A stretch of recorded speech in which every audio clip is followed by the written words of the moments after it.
મિત્રો, આજે આપણે એમડી મોટર ડ્રાઇવિંગ સ્કૂલની મુલાકાતે આવ્યા છીએ અને એમના સંચાલકની આપણે આજે મુલાકાત લઈશું. તો ચાલો. નમસ્કાર મિત્રો, ભારત મંથનમાં આજે આપણે મુલાકાત લીધી છે એમડી ડ્રાઇવિંગ સ્કૂલના માલિક અને એક શિક્ષક એવા શ્રી દીપકભાઈને. દીપકભાઈ નમસ્કાર. નમસ્કાર અશોકભાઈ, કેમ છો? મજામાં? બસ એકદમ મજામાં છું. આપણે એક મિશન ચાલુ કર્યું છે કે ભારત મંથન, એટલે દેશને વિકસિત કરવા માટે આપણે શું શું સુધારાની જરૂર છે, દરેક બાબતો, દરેક મનુષ્ય કે જે કોઈ દરેક આપણે પબ્લિક છે એને જીવનમાં શું શું નાના નાના એવા સુધારા છે કે જે લાવવાથી આપણે દેશને વિકસિત કરી શકીએ. આ દેશને વિકસિત કરવાની જવાબદારી એકમાત્ર સરકારની નથી સર, તો આ જવાબદારી આપણી પોતાની પણ છે. અને તમે તો ઘણા બધા દેશોમાં ફરીને આવ્યા છો એવી મારી જાણકારી છે.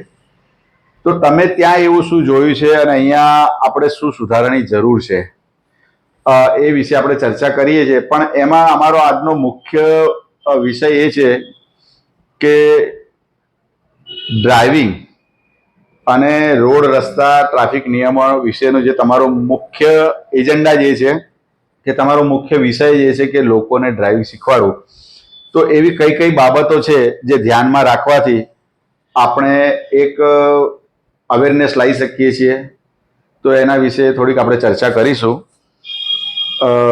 જેમ સ્કૂલોમાં શિક્ષકો બાળકોને તૈયાર કરે છે, એમ એવી જ ઘણી મોટી જવાબદારી ડ્રાઇવિંગ સ્કૂલના દરેક સંચાલકની, શિક્ષકની હોય છે. તે વિશે આપણે તમારું શું કહેવું છે? તમારા જે સવાલ છે બહુ અગત્યના સવાલ છે. દરેક મોટર સ્કૂલના સંચાલકની આ જવાબદારી હોય છે અને હોવી જ જોઈએ. બરાબર. દીપકભાઈ, બહુ સરસ તમે વાત કરી કે ડ્રાઇવિંગ સ્કૂલના સંચાલકો, શિક્ષકોની ખૂબ મોટી જવાબદારી હોય છે વિદ્યાર્થીઓને શીખવાડવા માટે. તો આપણે અમુક પ્રશ્નો છે જેની આજે હું તમારી પાસેથી માહિતી લેવા માંગુ છું, જેની આપણે ચર્ચા કરીશું. હાલના સમયમાં લોકો ડ્રાઇવિંગ દરમિયાન સામાન્ય રીતે કઈ કઈ ભૂલો કરે છે? હાલના સમયમાં ડ્રાઇવિંગ દરમિયાન લોકો જે જનરલી મોટા ભાગની ભૂલો થતી હોય છે, અવેરનેસની કંઈ એમને પોતાને જવાબદારીનું કોઈ જ્ઞાન નથી હોતું. એ લોકો સ્પીડને વધારે મહત્વ આપે છે. બરાબર છે. એકચ્યુઅલમાં તમારે જો ડ્રાઇવિંગમાં પરફેક્શન લાવવું હોય તો એના માટે સ્પીડ ઇમ્પોર્ટન્ટ નથી. બરાબર. પરફેક્શન હશે તો સ્પીડ આવશે, પણ જો સ્પીડ હશે તો પરફેક્શન તમારું જે હશે ને એ બી પ્લસ માઇનસ થઈ જશે. મતલબ પરફેક્શન નહીં હોય તો અકસ્માતોની ઘટના વધી જશે. ઓકે. એના માટે તમારે સ્પીડ ઉપર સૌથી પહેલા કંટ્રોલ લાવવો પડે. અચ્છા, સ્પીડ ઉપર કંટ્રોલ આવશે તો તમે આજુબાજુનું ટ્રાફિકનું જે છે એની ઉપર બી તમે ધ્યાન આપી શકશો.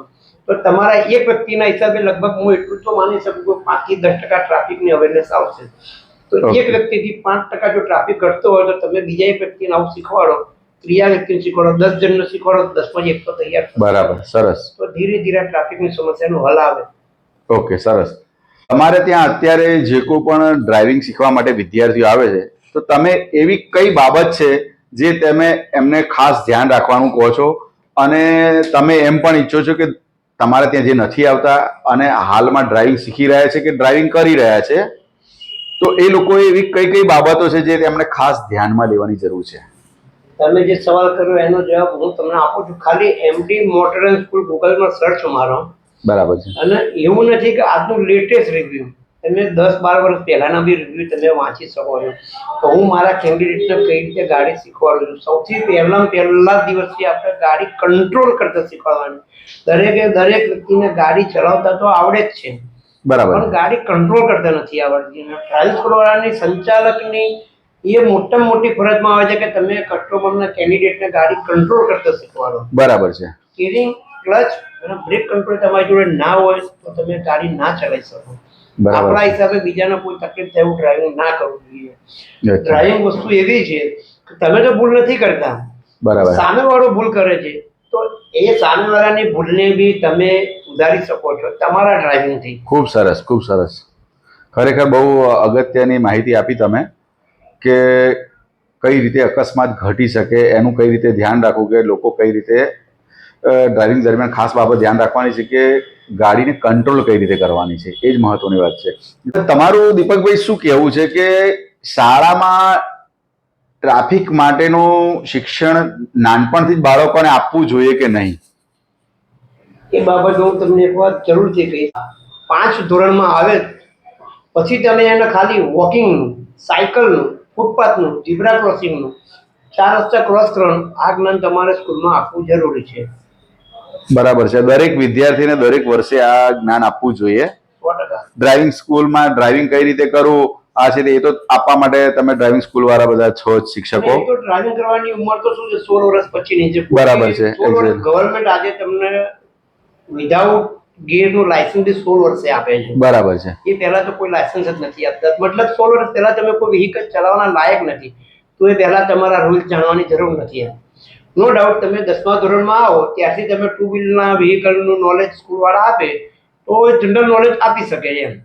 એટલે ટૂંકમાં બાળકોને જો નાનપણથી જ આ ટ્રાફિકના નિયમોનું જ્ઞાન આપવામાં આવે કે કેવી રીતે ચાલવું જોઈએ, ઝીબ્રા ઉપર ચાલવું જોઈએ, ફૂટપાથ ઉપર ચાલવું જોઈએ, સિગ્નલ બંધ છે તો ઊભા રહો, સિગ્નલ ખુલી ગયા પછી ચાલવું જોઈએ, તો આ બધું નાનપણથી જ આપ્યું હોય તો આ ધીરે ધીરે એક વર્ગ છે જે બાળકો આવનારી પેઢીને એક અવેરનેસ આવશે તો એ મહદ અંશે બહુ જરૂરી બાબત છે. એ આપે ને સ્કૂલો વાળા ધીરે ધીરે તમે જે કીધું તો એ આપવા પછી જે 16 વર્ષે જ્યારે લાયસન્સ લેવા આવશે બરાબર છે. અને 18મા વર્ષે જ્યારે ગિયર વાળું 4 વ્હીલનું લાયસન્સ લેવા આવશે તો એમાં અમારી ઘણી મહેનત ઓછી થઈ જશે જો સ્કૂલ વાળા એ ટાઈમથી એમને જ્ઞાન આપશે તો. ખૂબ. અને સરકારને પણ ઘણી બધી ઓછી મહેનત પડશે કે ટ્રાફિક સંચાલન કરવામાં. લોકોએ સીટ બેલ્ટ, હેલ્મેટ અને મોબાઈલ ચાલુ ડ્રાઇવિંગ એ ઉપયોગ કરતા હોય છે. ઘણા લોકો હેલ્મેટ નથી પહેરતા, સીટ બેલ્ટ નથી બાંધતા. તો આ નિયમો કેમ પાળવા જોઈએ, તમારા મતે કેમ પાળવા જોઈએ? એના વગર ચાલી ના શકે? એના વગર ચાલી શકે ને આપણા લોકો ઇન્ડિયા વાળા એના વગર ચલાવે છે. બરાબર. એ સરકારની હેમ નજરથી એટલા માટે ચાલે છે. બરાબર છે. જો આ જ વસ્તુ સરકારની હેમ નજર ના હોય ને તો ના ચાલે. તો ભાઈ આઉટ કન્ટ્રીમાં આપણે જે સીટ બેલ્ટ નથી પહેરેલો હતો ને તો કેમેરાને તરત ખબર પડી જાય છે કારણ સીટ બેલ્ટ નથી પહેર્યો એટલે એ ઘરે પહોંચે એના પહેલા એના મેમો સીટ બેલ્ટનો પહોંચે. અચ્છા, સરસ. આપણા ઇન્ડિયામાં જો આ વસ્તુ થાય સીટ બેલ્ટ ના પહેર્યો હોય અને કેમેરાની અંદર એનો ફોટો ક્લિક થઈ જાય અને મેમો ઘરે પહોંચી જાય તો એને ખબર પડશે બે સીટ બેલ્ટનો મેમો આવ્યો તો બીજા દિવસે સીટ બેલ્ટ પહેરવાનું ચાલુ કરી દેશે. સપોઝ કે ભાઈ 2 વ્હીલ છે તો 2 વ્હીલમાં હેલ્મેટ નથી પહેર્યું તો એના માટે 4 રસ્તા ઉપર આપણા સરકારી જવાનોને ગરમીમાં તડકામાં ઉભા રહીને મહેનત કરવાની જરૂર નથી. કેમેરામાં કેચઅપ થઈ ગયો ભાઈ અશોકભાઈએ હેલ્મેટ નથી પહેર્યું તો તરત મેમો ક્લિક થઈ જાય અને અશોકભાઈના ઘેર મેમો આવી જાય ભાઈ વિધાઉટ હેલ્મેટ મેમો એમ તો અશોકભાઈને ખબર પડી જશે કે હેલ્મેટ નથી પહેર્યું એટલે મેમો આવ્યો તો અશોકભાઈ બીજા દિવસે હેલ્મેટ પહેરવાનું ચાલુ કરી દે. બરાબર છે. હવે મોબાઈલની વાત છે તો મોબાઈલમાં તો હવે વસ્તુ કેવી છે હવે એમાં હું તમને બહુ જાજુ નહીં બોલી શકું કેમ કે અમુક વખતે એવી ઇમરજન્સી હોય છે કે લોકોને મોબાઈલનો યુઝ કરવો પડતો હોય છે.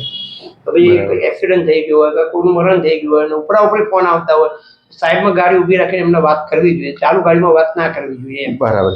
આ બધી વાત છે, આપણે એમને દંડ આપીશું કે કઈ રીતે, પણ આપણે હેલ્મેટ કેમ પહેરવું જોઈએ? લોકોને ખાલી દંડથી બચવા માટે જ હેલ્મેટ પહેરવું જોઈએ, તમારું એવું કેવું છે? હેલ્મેટ પહેરવાથી તમને કેટલા ફાયદા થાય છે. સૌથી પહેલા તો તમે હેલ્મેટ પહેરો, તમે નીચે પડી જાઓ તો તમારું માથું સેફ છે અને તમારે જિંદગી જીવવા માટે માથું સેફ છે તો મતલબ તમારી આખી બોડી સેફ છે. બરાબર. એક્સિડન્ટ થશે તો બી તમારા માઇન્ડમાં કઈ નહીં થાય તમે સારી કંપનીનું હેલ્મેટ પહેર્યું હશે તો એટલે ખાલી દંડથી બચવા નહીં પરંતુ તમે તમારા જીવનનું રક્ષણ કરવા માટે હેલ્મેટ પહેરવું જોઈએ. તો આ દરેક વ્યક્તિએ આ બાબત ખાસ ધ્યાનમાં રાખવાની જરૂર છે કે હેલ્મેટ માત્ર દંડથી બચવા માટેનું સાધન નથી. તમે કોઈ એક વ્યક્તિ નથી, તમે સમાજની, દેશની એક સંપત્તિ છો, તમારા પરિવારનું એક અભિન્ન અંગ છો. તો તમારે તમારું જાતનું રક્ષણ કરવા માટે હેલ્મેટ પહેરવું ખૂબ જરૂરી છે. એ રીતે સીટ બેલ્ટ પણ પહેરવો જરૂરી છે. સારી કંપનીનું હેલ્મેટ. બરાબર. સારી કંપનીનું હેલ્મેટ પહેરવું એ ખૂબ જરૂરી છે કારણ કે એમાં સેફ્ટી ફીચર્સ વધારે હોય છે. ભારતમાં લોકો ટ્રાફિકના નિયમો વધુ ક્યાં તોડે છે અને એવી કઈ જગ્યાએ છે જ્યાં વધારે તોડતા હોય છે? તમે જે સવાલ કર્યો એમાં તમે મને એમ પૂછો કે ભારતમાં કઈ જગ્યાએ લોકો નિયમો નથી તોડતા. અચ્છા, ખરેખર આ પ્રશ્ન બહાર નીકળે છે ત્યાંથી જ નિયમો તોડવાનું ચાલુ થઈ જાય. બરાબર. ટ્રાફિક નિયમોનું ખરેખર બધાએ પાલન કરવું જોઈએ. આપણા દેશની એક ઓળખ છે કે ટ્રાફિક નિયમો પાળવા જોઈએ તો જેથી ફોરેનથી આવતા લોકોને પણ એમ લાગે કે ના અહીંયા શિસ્ત અને સલામતી વધુ જોવા મળે છે. તમે જે કીધું આઉટ કન્ટ્રીમાંથી કોઈ દેશનો વડાપ્રધાન આવ્યો આપણા છે અને આપણા ત્યાં એમ્બ્યુલન્સ આવેલી હોય છે ને એ બી ટ્રાફિકમાં અટવાઈ પડેલી હોય છે. બરાબર. તો એવું ના હોવું જોઈએ. એ વખતે ત્યાં આપણા દેશની ઇમેજ એના મનમાં છબી પેક થઈ ગઈ કે ભાઈ આપણો દેશ કઈ પોઝિશનમાં છે એમ. બરાબર. તો સૌથી પહેલા તમારે જો ભારત મંથન મતલબ ભારતની ઇમેજ વિશ્વમાં સુધારવી હોય તો એ ટ્રાન્સપોર્ટેશન ઉપર છે તો ભાઈ રોડ રસ્તા અને ટ્રાફિક કઈ રીતે ચાલે છે. બરાબર છે. અને આ વસ્તુ જો સોલ્યુશન આવી જશે ને તો લગભગ 95% દેશ તમારા બધા પ્રોબ્લેમો સોલ્વ થઈ જશે. ખૂબ સરસ માહિતી. જો સરકારને તમારે દીપકભાઈ 3 સૂચનો આપવા હોય કે સરકારે આ ટ્રાફિક નિયમો અને એમાં બધામાં રોડ રસ્તામાં અને એ બધા માટે શું શું સુધારા લાવવા જોઈએ તો તમે સરકારને શું સૂચન આપશો? તમારા મતે શું સુધારો લાવવો જોઈએ?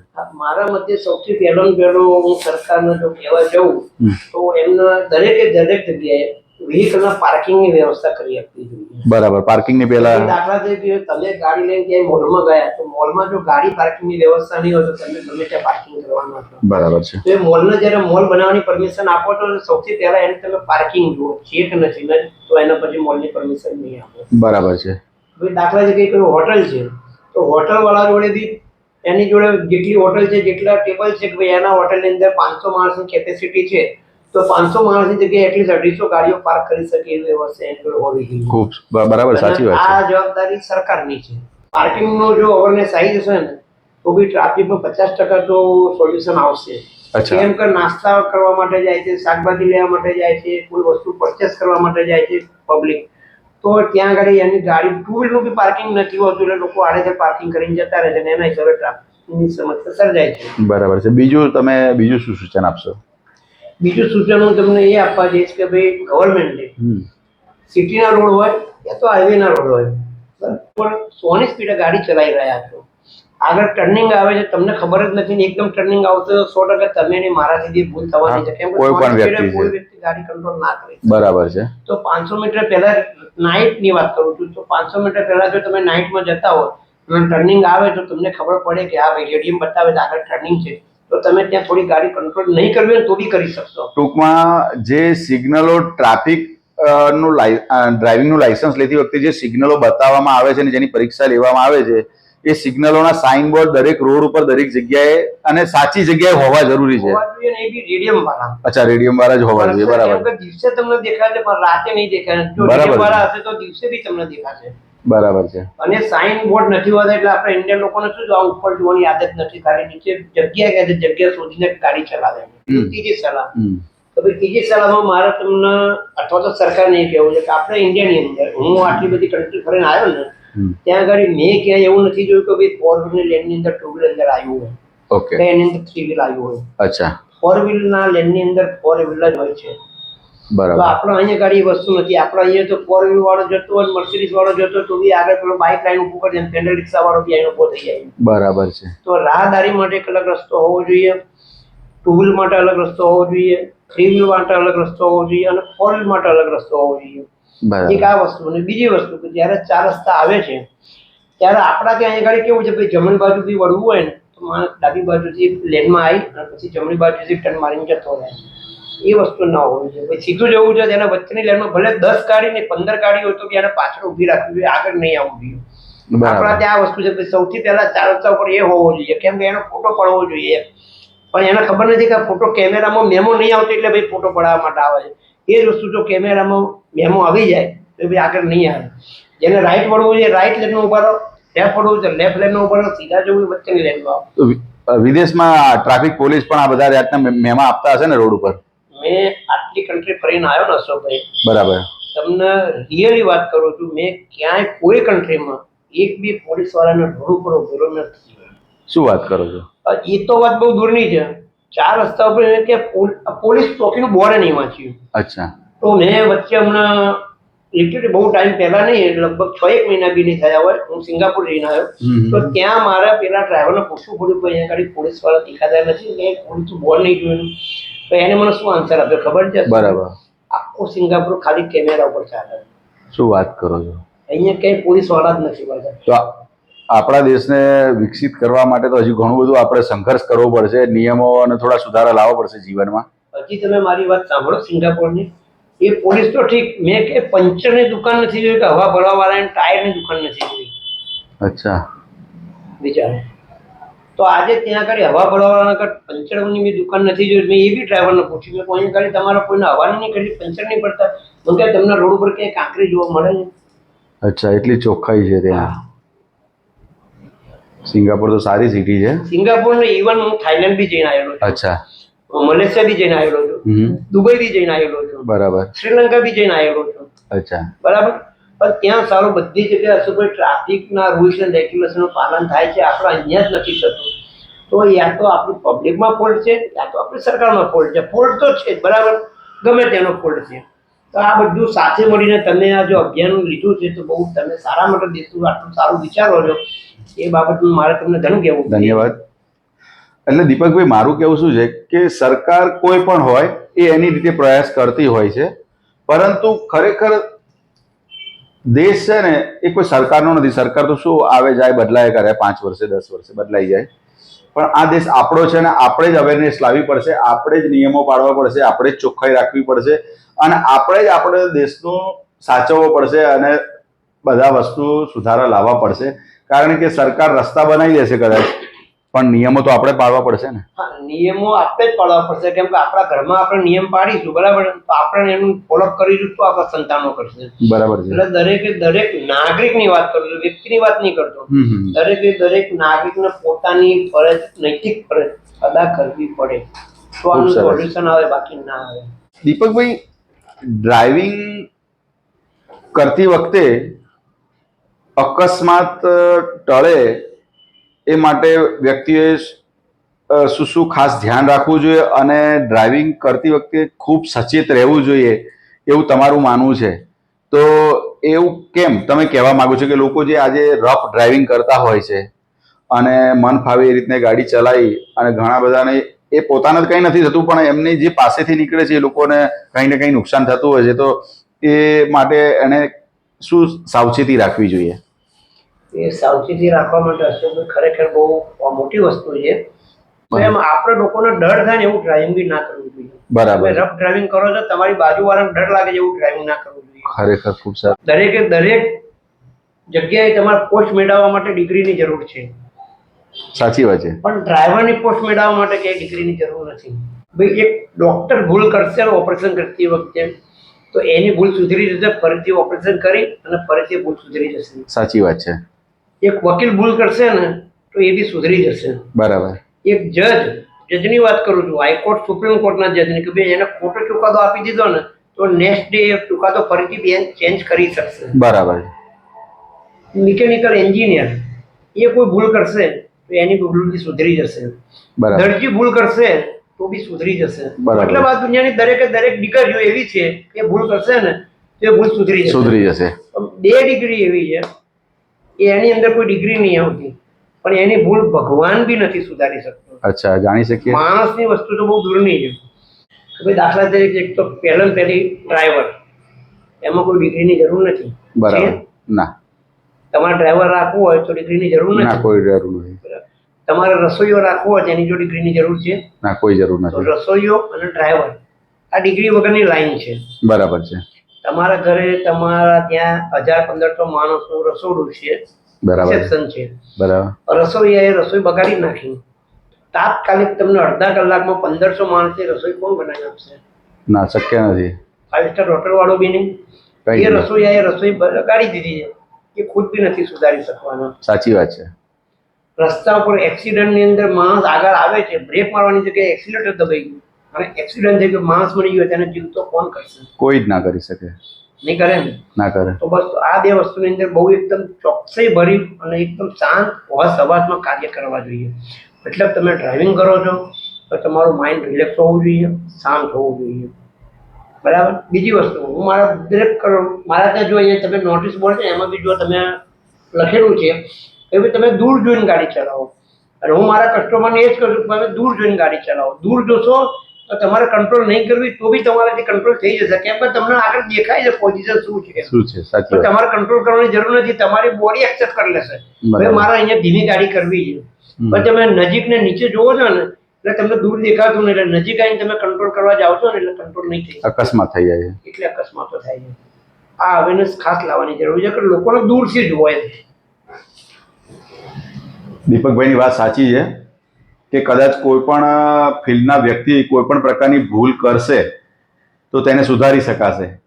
કોઈ શિક્ષકે ખોટો દાખલો ગણાવ્યો તો એને તમે સુધારી પણ શકો છો, એ બીજા દિવસે સુધારી દેશે. કોઈ જજથી ભૂલથી કદાચ ખોટો ચુકાદો અપાઈ ગયો તો ઉપર કે ક્યાંય ફરીથી બીજા દિવસે અપીલ કરી અને સુધારી શકાય છે.